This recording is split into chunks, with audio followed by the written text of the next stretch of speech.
So geography పీవీకేస్లో భాగంగా next ప్రశ్న వచ్చేసి in which of the following reasons on India are shale gas resource found అనమాట.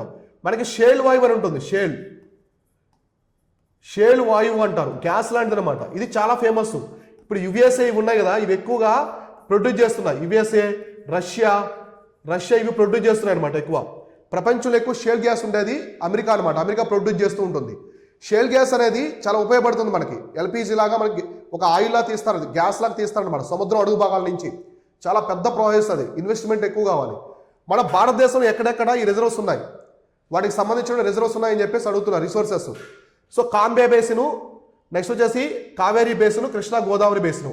మన భారతదేశంలో ఈ 3 లొకేషన్స్లో కూడా షేల్ గ్యాస్ ఉందన్నమాట. షేల్ గ్యాస్ అనేది కనిపెట్టారు. ఈ 3 లొకేషన్స్లో షేల్ గ్యాస్ అనేది ఉందని చెప్పేసి మన ఎర్త్ సైన్స్ వాళ్ళు కనిపెట్టారనమాట. కాబట్టి ఆన్సర్ వచ్చేసి 1, 2, 3. సో 3లో ఉంది.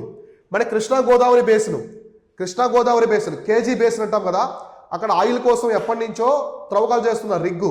సో ఆయిల్ కనిపెట్టారు, షేల్ గ్యాస్ కూడా కనిపెట్టారు అనమాట. తర్వాత కావేరీ బేసిన్. సో కావేరీ బేసిన్లో కూడా షేల్ గ్యాస్ ఉందని చెప్పేసి కనిపెట్టడం జరిగింది. కాంబే మన Gujarat reason, Gulf of Cambay ఉంది కదా, కాంబే రీజన్ దగ్గర కూడా ఈ షేల్ గ్యాస్ ఉందని చెప్పి చెప్పారనమాట.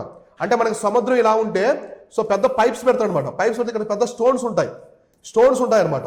ఈ స్టోన్స్లో నుంచి తీస్తారు షేల్ గ్యాస్ ఇలా తీస్తారనమాట. చాలా కేర్ఫుల్గా తీయాలి. ఈ స్టోన్ పగిలిపోయింది అనుకోండి గ్యాస్ అంతా రిలీజ్ అక్కడే పోతుంది. ఆ పగిలిపోకుండా చాలా కేర్ఫుల్గా పైప్స్ అనేది తీసుకెళ్ళి ఆ పైప్ ద్వారా గ్యాస్ని తీస్తాడు అనమాట బయటకి. చాలా పెద్ద ప్రాసెస్ అది. అమెరికా ఎక్కువ ప్రొడ్యూస్ చేస్తుంది షేల్ గ్యాస్ని. సో అర్థమైందా?